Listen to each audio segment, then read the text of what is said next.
Welcome to wishful ಅಡುಗೆ ಮನೆ. ನಾವಿವತ್ತು ರಾಗಿ ಹಿಟ್ಟನ್ನು ಬಳಸಿ ಮುದ್ದೆ ಮಾಡಿರ್ತೀವಲ್ವಾ, ರಾಗಿ ಹಿಟ್ಟನ್ನು ಬಳಸಿ ತುಂಬ ಡಿಫ್ರೆಂಟ್ ಆಗಿ ಒಂದು ರೆಸಿಪಿನ ಮಾಡೋಣ. ಒಂದು ಲೋಟದಷ್ಟು ರಾಗಿ ಹಿಟ್ಟು ತಗೊಂಡಿದೀವಲ್ವಾ ಪ್ರತಿಭಾ? ಹೌದು. ಇಲ್ಲಿ ಮೆಜರ್ಮೆಂಟ್ ವೈಸ್ ಹೋಗಿದ್ರೆ ಇಲ್ಲಿ ಅರ್ಧ ಕಪ್ ಅಷ್ಟು ರಾಗಿ ಹಿಟ್ಟಿದೆ. ಆಮೇಲೆ ಇವಾಗ ಇದೇ ರಾಗಿ ಹಿಟ್ಟು ಒಳಗಡೆ ನಾವು 1 ಕಪ್ದಷ್ಟು ಕಡಲೆ ಹಿಟ್ಟನ್ನ ಹಾಕೊಳ್ಳೋಣ. ಯಾವಾಗಲೂ ರಾಗಿ ಹಿಟ್ಟಿಂದ ನೀವು ದೋಸೆ ತಿಂತೀರಾ, ಇಡ್ಲಿ ತಿಂತೀರಾ, ಮುದ್ದೆ ತಿಂತೀರಾ, ರೊಟ್ಟಿ ತಿಂತೀರಾ. ಇವತ್ತು ನಾವು ಅದು ಯಾವುದೂ ಮಾಡ್ತಾ ಇಲ್ಲ. ತುಂಬ ಡಿಫ್ರೆಂಟ್ ರೆಸಿಪಿ, ತುಂಬ ಯುನೀಕ್ ಮತ್ತು ನ್ಯೂ ರೆಸಿಪಿ ಇದೆ. ಎಲ್ಲಿ ಸ್ಕಿಪ್ ಮಾಡದೆ ನೋಡಿದರೆ ಮಾತ್ರ ನಿಮ್ಮದು ರೆಸಿಪಿ ತುಂಬ ಚೆನ್ನಾಗಿ ಬರುತ್ತೆ. ಇವಾಗ ಕಡಲೆ ಹಿಟ್ಟು ಮತ್ತು ರಾಗಿ ಹಿಟ್ಟು ಎರಡೂ ನಾವು ಜಡಿ ಮಾಡ್ಕೋಬೇಕು. ಸೊ ನೋಡಿ, ಈ ಥರ ಜಡಿ ಮಾಡ್ಕೊಂಡು ಬರೋಣ. ಸೊ ನೋಡಿ, ಹಿಟ್ಟನ್ನು ನಾವು ಈ ಥರ ಜಡಿ ಮಾಡ್ಕೊಂಡು ಬಂದಿರೋದು. ಇದನ್ನು ನಾವು ಒಂದ್ಸರ್ತಿ ಈ ಥರ ಮಿಕ್ಸ್ ಮಾಡ್ಕೊಳ್ಳೋಣ, ಎರಡು ಹಿಟ್ಟನ್ನು. ಸೊ ನೋಡಿ, ಈ ಥರ ನೀಟಾಗಿ ನಾವು ಹಿಟ್ಟನ್ನು ಮಿಕ್ಸ್ ಮಾಡ್ಕೋಬೇಕು. ಸೊ ಇವಾಗ ಇದು ಮಿಕ್ಸ್ ಮಾಡ್ಕೊಂಡಿರೋ ಹಿಟ್ಟನ್ನು ನಾವು ಪಕ್ಕಕ್ಕೆ ಇಟ್ಬಿಟ್ಟು ನೆಕ್ಸ್ಟ್ ಏನು ಮಾಡೋದು ಅಂತ ನೋಡೋಣ ಬನ್ನಿ. ಸೊ ನೋಡಿ, ಇಲ್ಲಿ ಒಂದು ಬೌಲ್ ತಗೊಂಡಿರೋದು. ಈ ಬೌಲ್ ಒಳಗಡೆ ನಾವು ಒಂದು ಅರ್ಧ ಕಪ್ ಅಷ್ಟು ಬಿಸಿ ನೀರನ್ನು ಹಾಕೊಳ್ಳೋಣ. ಚೆನ್ನಾಗಿ ಬಿಸಿ ಆಗಿರ್ಬೇಕಲ್ಲ? ಹೌದು. ಇವಾಗ ಇದ್ರ ಒಳಗಡೆ 3 ಸ್ಪೂನ್ ಅಷ್ಟು ಸಕ್ಕರೆನ ಹಾಕೊಳ್ಳೋಣ. ಅಕಸ್ಮಾತ್ ಸಕ್ಕರೆ ತಿನ್ನಲ್ಲ ಅನ್ನೋರು ಬ್ರೌನ್ ಶುಗರನ್ನು ಹಾಕೊಳ್ಳಿ. ಹೆಲ್ತ್ ಕಾನ್ಸಿಯಸ್ ಇದ್ದವರು ಶುಗರ್ ಬದಲಾಗಿ ಬ್ರೌನ್ ಶುಗರನ್ನು ಯೂಸ್ ಮಾಡ್ಕೊಳ್ಳಿ. ಇವಾಗ ನೋಡಿ, ಇದ್ರ ಒಳಗಡೆ ನಾನು 2 ಸ್ಪೂನ್ ಅಷ್ಟು ಸಿಟ್ರಿಕ್ ಆ್ಯಸಿಡ್ ಹಾಕೋತಾ ಇದ್ದೀನಿ. ಇದಕ್ಕೆ ಲಿಂಬು ಸತು ಅಂತಾರೆ, ಸಿಟ್ರಿಕ್ ಆ್ಯಸಿಡ್ ಇದು. ಇವಾಗ ನೋಡಿ, ಇಲ್ಲಿ ರುಚಿಗೆ ಉಪ್ಪನ್ನು ಹಾಕೊಳ್ಳೋಣ. ಉಪ್ಪು ನೋಡ್ಬಿಟ್ಟು ಹಾಕೊಳ್ಳಿ. ಇದೆಲ್ಲಾನು ಇವಾಗ ನಾವು ನೀಟಾಗಿ ಮಿಕ್ಸ್ ಮಾಡ್ಕೊಳ್ಳೋಣ. ಇದು ನೀರದ ಒಳಗಡೆ ಕರಗಿರಬೇಕು ಆ ಥರ ನಾವು ಇದನ್ನು ಮಿಕ್ಸ್ ಮಾಡ್ಕೋಬೇಕು. ಸೊ ಇದನ್ನ ನೋಡಿ, ಒಂದು ಸ್ವಲ್ಪ ಈ ಶುಗರು, ಸಿಟ್ರಿಕ್ ಆ್ಯಸಿಡು ಎಲ್ಲ ನೀರಲ್ಲಿ ಡಿಸಾಲ್ವ್ ಆಗೋ ತನಕ ನಾವು ಇದನ್ನು ಮಿಕ್ಸ್ ಮಾಡ್ಕೊಳ್ಳೋಣ. ತುಂಬ ಬೇಗ ಕರಗುತ್ತೆ ಇದು, ಯಾಕಂದರೆ ನೀರು ಬಿಸಿ ಇದೆ ಅಲ್ಲ. ಸೊ ನೋಡಿ, ಕರಗೇ ಬಿಡ್ತು, ಎಲ್ಲ ಮೆಲ್ಟ್ ಆಗೋಗಿದೆ. ಹೌದು, ತುಂಬ ಈಸಿ ರೆಸಿಪಿ, ದಿಢೀರಂತ ಆಗೋವಂಥ ರೆಸಿಪಿ, ಬ್ಯಾಚುಲರ್ ಕೂಡ ಮಾಡ್ಕೊಂಡು ತಿನ್ನೋವಂಥ ಹೆಲ್ದಿ ರೆಸಿಪಿ. ಸೊ ನೋಡಿ, ಇವಾಗ ಇದೆಲ್ಲ ಕರ್ಗೋಗಿದೆ. ಇವಾಗ ಇದ್ರ ಒಳಗಡೆ ನಾವೇನು ರಾಗಿ ಹಿಟ್ಟು ಮತ್ತು ಕಡಲೆ ಹಿಟ್ಟನ್ನು ಜಡಿ ಮಾಡ್ಕೊಂಡು ಇಟ್ಕೊಂಡಿದ್ವಲ್ಲ, ಆ ಹಿಟ್ಟನ್ನು ಹಾಕೊಳ್ಳೋಣ. ಇದ್ರ ಒಳಗಡೆ ಇಲ್ಲಿ ನಾನು 1-2 ಸ್ಪೂನಷ್ಟು ಕುಕ್ಕಿಂಗ್ ಆಯಿಲನ್ನು ಹಾಕೋತಾ ಇದ್ದೀನಿ, ಅಡುಗೆ ಎಣ್ಣೆ. ಕುಕ್ಕಿಂಗ್ ಆಯಿಲನ್ನೇ ಬಳಸ್ಬೇಕಾ? ತುಪ್ಪ ಏನೂ ಹಾಕಂಗಿಲ್ವಾ? ಇಲ್ಲ, ಆಯಿಲೇ ಹಾಕೋಬೇಕು.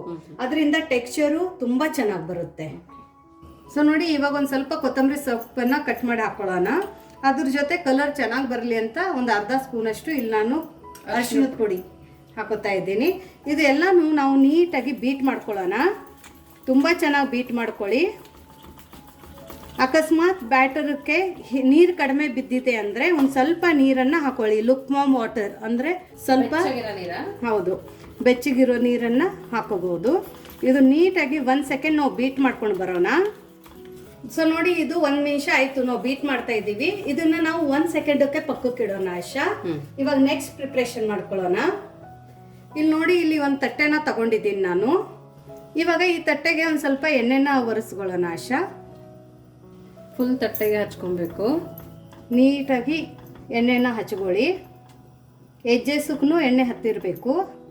ಸೊ ನೋಡಿ, ತಟ್ಟೆಗೆ ಎಣ್ಣೆ ಹಚ್ಕೊಂಡು ಒರೆಸ್ಕೊಂಡು ಆಗಿದೆ. ಇವಾಗ ಈ ತಟ್ಟೆನ ಪಕ್ಕಕ್ಕೆ ಇಡೋಣ. ನಾವೀಗ ಪಕ್ಕದಲ್ಲಿ ನೀರನ್ನು ಬಿಸಿ ಮಾಡ್ಕೊಳಕ್ಕೆ ಇಟ್ಕೊಂಡಿದೀವಿ.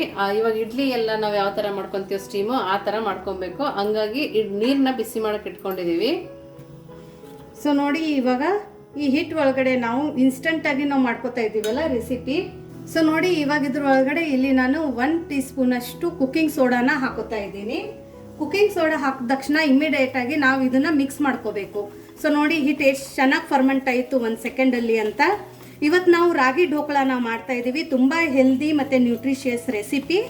ಸೊ ರಾಗಿ ಢೋಕಳ ಎಲ್ಲರೂ ತಿನ್ಬೋದು. ನಿಮಗೆ ಕಡಲೆ ಹಿಟ್ಟು ಬೇಡ ಅಂದರೆ ಪ್ಯೂರ್ ರಾಗಿ ಹಿಟ್ಟಲ್ಲಿನೂ ಮಾಡ್ಕೋಬೋದು. ಸೊ ಇವಾಗ ಇದನ್ನು ನಾವು ಕುಕ್ಕಿಂಗ್ ಸೋಡಾ ಹಾಕಿದ ತಕ್ಷಣ ಇಮಿಡಿಯೇಟ್ ಆಗಿ ನಾವು ಇದನ್ನು ಮಿಕ್ಸ್ ಮಾಡಿಕೊಂಡು, ಸೊ ಇಮಿಡಿಯೇಟ್ ಆಗಿನೇ ಇವಾಗ ನಾವು ಇದನ್ನ ಪ್ಲೇಟ್ ಒಳಗಡೆ ಹಾಕೋಬೇಕು. ಸೊ ನೋಡಿ, ಇಲ್ಲಿ ನಾನು ಕೆಳಗಡೆ ನೀರು ಹಾಕೊಂಡಿದ್ದೀನಿ. ಅದ್ರ ಮೇಲ್ಗಡೆ ಒಂದು ಸ್ಟ್ಯಾಂಡನ್ನು ಇಟ್ಕೊಂಡು ಮತ್ತೊಂದು ಬೌಲ್ ಇಟ್ಕೊಂಡು ಅದ್ರ ಒಳಗಡೆ ಸಹ ನೀರನ್ನು ಹಾಕೊಂಡಿದ್ದೀನಿ. ನೀರು ನೋಡಿ, ಇವಾಗ ಚೆನ್ನಾಗಿ ಕುದಿ ಬರ್ತಾ ಇದೆ. ಅವಾಗ ನಾವು ಇದಕ್ಕೆ ಎಣ್ಣೆ ಹಚ್ಕೊಂಡು ಇಟ್ಕೊಂಡಿದ್ವಲ್ಲ, ಆ ಪ್ಲೇಟನ್ನು ಇಟ್ಕೊಂಡು ಇಮಿಡಿಯೇಟ್ ಆಗಿ ನಾವು ಮಾಡ್ಕೊಂಡಿರುವಂಥ ಢೋಕಳಾ ಬ್ಯಾಟರನ್ನು ಇದ್ರ ಒಳಗಡೆ ಹಾಕೋಬೇಕು. ನಾವು ಇಮಿಡಿಯೇಟ್ ಆಗಿ ಹಾಕೊಬೇಕು, ಟೈಮ್ ವೇಸ್ಟ್ ಮಾಡಂಗಿಲ್ಲ. ಸೋಡಾ ಹಾಕಿದ್ಮೇಲೆ ತುಂಬ ಹೊತ್ತು ಕಾಯಿಸಿದ್ರೆ ಚೆನ್ನಾಗಿ ಬರಲ್ಲ. ನೋಡಿ, ಎಲ್ಲ ಹಿಟ್ಟು ಹಾಕಿದ್ಮೇಲೆ ಕೂಡ ಯಾವ ಥರ ಬಬಲ್ಸ್ ಬಂದಿದೆ. ಈ ಥರ ಬಂದರೆ ಪರ್ಫೆಕ್ಟಾಗಿ ಬರುತ್ತೆ ಅಂತ. ನೋಡಿ ಇವಾಗ ಕ್ಲೋಸ್ ಮಾಡ್ಕೊಳ್ತಾ ಇದ್ದೀನಿ. ನೀಟಾಗಿ ಕವರ್ ಮಾಡ್ಕೊಬೇಕು. ಎಲ್ಲಿ ಗಾಳಿ ಹೋಗಿರಬಾರ್ದು ಆ ಥರ ನಾವು ಇದನ್ನ ಕವರ್ ಮಾಡ್ಕೋಬೇಕು. ಸೊ ಇದಕ್ಕೆ ವೇಟ್ಗೋಸ್ಕರ ನಾನು ಇದ್ರ ಮೇಲ್ಗಡೆ ಒಂದು ಕಲ್ಲನ್ನು ಇಟ್ಕೋತಾ ಇದ್ದೀನಿ, ಕುಟ್ಟೋ ಕಲ್ಲು. ಫ್ಲೇಮನ್ನು ಮೀಡಿಯಮಲ್ಲಿ ಇಟ್ಕೊಂಡು 10ರಿಂದ 12 ನಿಮಿಷ ನಾವು ಇದನ್ನ ಸ್ಟೀಮ್ ಮಾಡ್ಕೋಬೇಕು. ಆಶಾ ಮೀಡಿಯಮಲ್ಲಿ ಇಟ್ಕೊಬೇಕಾ? ಮೀಡಿಯಮಲ್ಲಿ ಇಟ್ಕೋಬೇಕು. ಸೊ ಮೀಡಿಯಮಲ್ಲಿ ಇಟ್ಕೊಂಡು 12 ನಿಮಿಷ ನಾವು ಇದನ್ನ ಸ್ಟೀಮ್ ಮಾಡ್ಕೊಳ್ಳೋಣ. ನೀವು ಹೇಗೆ ಇಡ್ಲಿ ಎಲ್ಲ ಸ್ಟೀಮ್ ಮಾಡ್ಕೋತಿರಲ್ಲ ಅದೇ ಥರ. ಸೊ ಇದು ಸ್ವಲ್ಪ ಸ್ಟೀಮ್ ಆದ ನಂತರ ನೋಡೋಣ. ನೋಡಿ 12ರಿಂದ 13 ನಿಮಿಷ ಆಗಿದೆ. ಇವಾಗ ನಾನು ಸ್ಟೋವ್ನ ಆಫ್ ಮಾಡಿಬಿಟ್ಟು ಇವಾಗ ಇದನ್ನು ತಕ್ಕೊಳ್ಳೋಣ. ವಾವ್, ನೋಡಿ ಎಷ್ಟು ಚೆನ್ನಾಗಾಗಿದೆ. ಇವಾಗ ಇದು ಸ್ಟೀಮ್ ಆಗಿದೆಯೋ ಇಲ್ಲೋ ಅಂತ ನೋಡೋಣ. ಇಲ್ಲಿ ನಾನು ಚಾಕುನ ತಗೊಂಡಿದ್ದೀನಿ. ಈ ಥರ ಪ್ರೆಸ್ ಮಾಡಿಬಿಟ್ಟು ನೋಡಿ, ಚಾಕುಗೆ ಸ್ವಲ್ಪನೂ ಅಂಟ್ತಾ ಇಲ್ಲ. ಇದು ತುಂಬ ಚೆನ್ನಾಗಿ ಸ್ಟೀಮ್ ಆಗಿದೆ. ಇವಾಗ ಇದನ್ನ ಕೋಲ್ಡ್ ಆಗೋಕ್ಕೆ ಪಕ್ಕಕ್ಕೆ ಇಟ್ಕೊಂಡು ನೆಕ್ಸ್ಟ್ ಏನು ಮಾಡೋದು ಅಂತ ನೋಡೋಣ. ಸೊ ನೋಡಿ, ಇಲ್ಲಿ ಒಂದು ನಾನು ಪಾತ್ರೆನ ಇಟ್ಕೊಂಡಿದ್ದೀನಿ. ಅದ್ರ ಒಳಗಡೆ ಒಂದು 2 ಸ್ಪೂನಷ್ಟು ಎಣ್ಣೆನ ಹಾಕೊಳ್ಳೋಣ. 2 ಸ್ಪೂನ್ ಸಾಕಾಗುತ್ತಲ್ವಾ? ಸಾಕಾಗುತ್ತೆ. ಇವಾಗ ಇದ್ರ ಒಳಗಡೆ ಒಂದು ಸ್ವಲ್ಪ ಸಾಸಿವೆನ ಹಾಕೊಳ್ಳೋಣ. ಎಣ್ಣೆ ಚೆನ್ನಾಗಿ ಬಿಸಿಯಾಗಿರಬೇಕು. ಸ್ವಲ್ಪ ಜೀರಿಗೆನ ಹಾಕೊಳ್ಳೋಣ. ಇವಾಗ ನಾವು ಮಾಡ್ಕೊಂಡಿರೋಂಥ ಢೋಕ್ಳಾಗೆ ಒಗ್ಗರಣೆ ಹಾಕೋಬೇಕು, ಅವಾಗಷ್ಟೇ ಫ್ಲೇವರ್ ಚೆನ್ನಾಗಿ ಕೊಡುತ್ತೆ. ನೋಡಿ ಚೆನ್ನಾಗಿ ಸಿಡಿತಾ ಇದೆ. ಇವಾಗ ಇಲ್ಲಿ ನಾನು ಹಸಿಮೆಣಸಿನ್ಕಾಯಿನ 1ರಲ್ಲಿ 2 ಈ ಥರ ಕಟ್ ಮಾಡ್ಕೊಂಡಿದ್ದೀನಿ.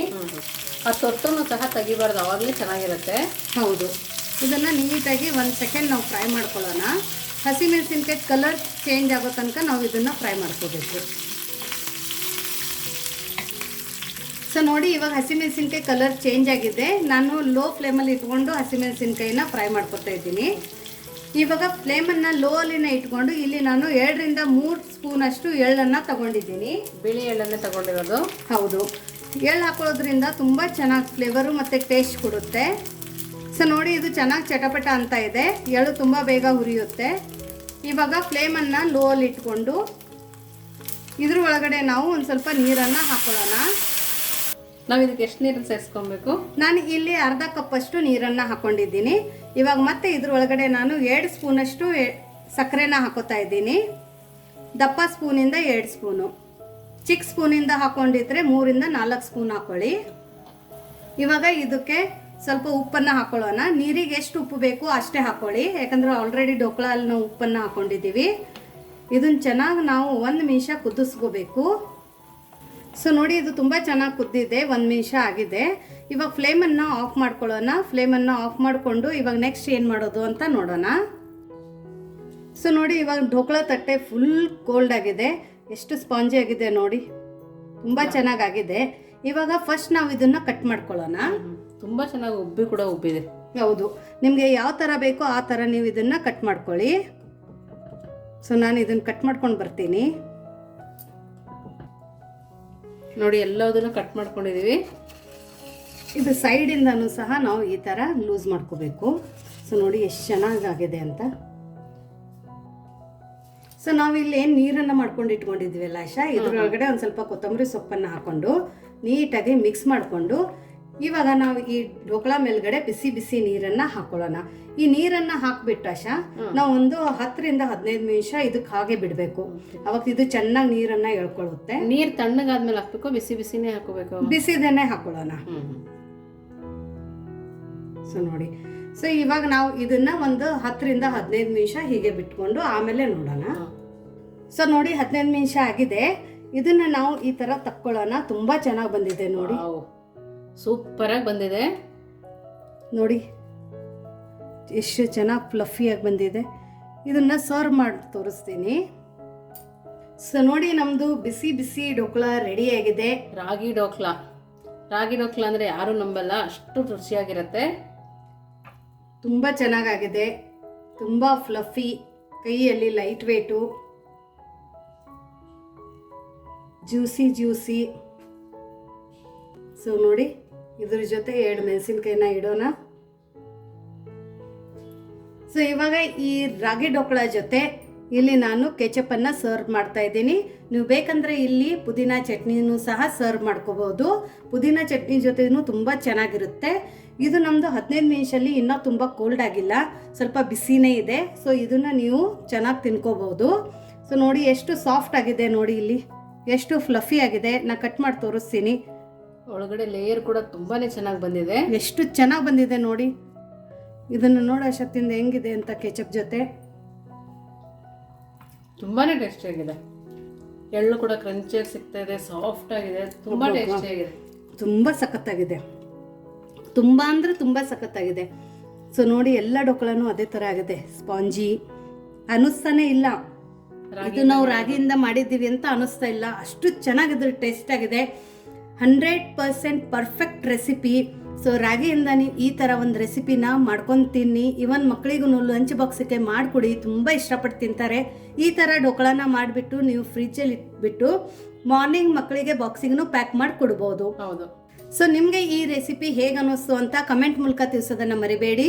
ಇನ್ನೂ ನಮ್ಮ ಚಾನೆಲ್ನ ಲೈಕ್ ಮಾಡಿಲ್ಲ ಅಂದರೆ ಲೈಕ್ ಮಾಡಿ, ಶೇರ್ ಮಾಡಿ, ಸಬ್ಸ್ಕ್ರೈಬ್ ಮಾಡೋದನ್ನು ಮರಿಬೇಡಿ. ವಿಶ್ ಫುಲ್ ಅಡುಗೆ ಮನೆಗೆ ಥ್ಯಾಂಕ್ ಯು.